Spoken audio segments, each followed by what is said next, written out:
Chicken pakora তো অনেক খেয়েছেন, একবার একটু ফিশ পকোড়া ট্রাই করে দেখুন।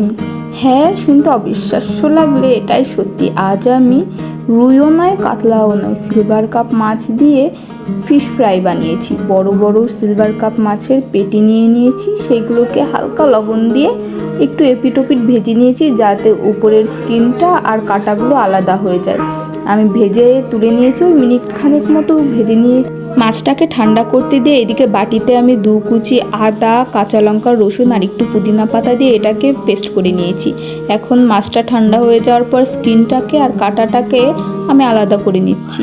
স্কিনগুলো আমি ছাড়িয়ে নিয়েছি, কাঁটাগুলো এখন আমি আলাদা করে নিচ্ছি, কারণ ফিশ পকোড়া যেহেতু পকোড়া খেতে খেতে কাঁটা বাঁধলে তো একটুও ভালো লাগবে না।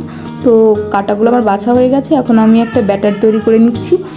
1 কাপ চালের গুঁড়ো, হাফ কাপ ময়দা আর 1 কাপ মতো কর্নফ্লাওয়ার দিয়ে সেটাকে মিশিয়ে নিচ্ছি। আর দিয়ে দিলাম সামান্য পরিমাণ লবণ, বেকিং পাউডার আর একটু বেকিং সোডা।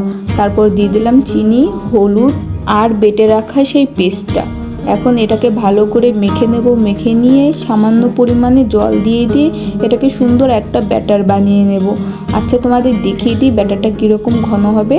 আঙুলটা এইভাবে ব্যাটারে পুরোটা ঢেকে গেলে ভাববেন আমাদের ব্যাটার একদম তৈরি হয়ে গেছে। এখন মাছের ছোট ছোট টুকরো করে নিয়েছি, যেহেতু পকোড়া সেজন্য ছোট ছোট করে নিয়েছি।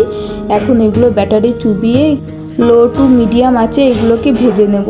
ভেজে নিলেই তৈরি আমাদের ফিশ পকোড়া। খেতে কিন্তু দারুণ হয়, একদম না ফিশ ফ্রাইয়ের মতো। আর আমার চ্যানেলটিকে সাবস্ক্রাইব করে দিও, যাতে এরকম নতুন নতুন ভিডিও আমি আরও দিতে পারি।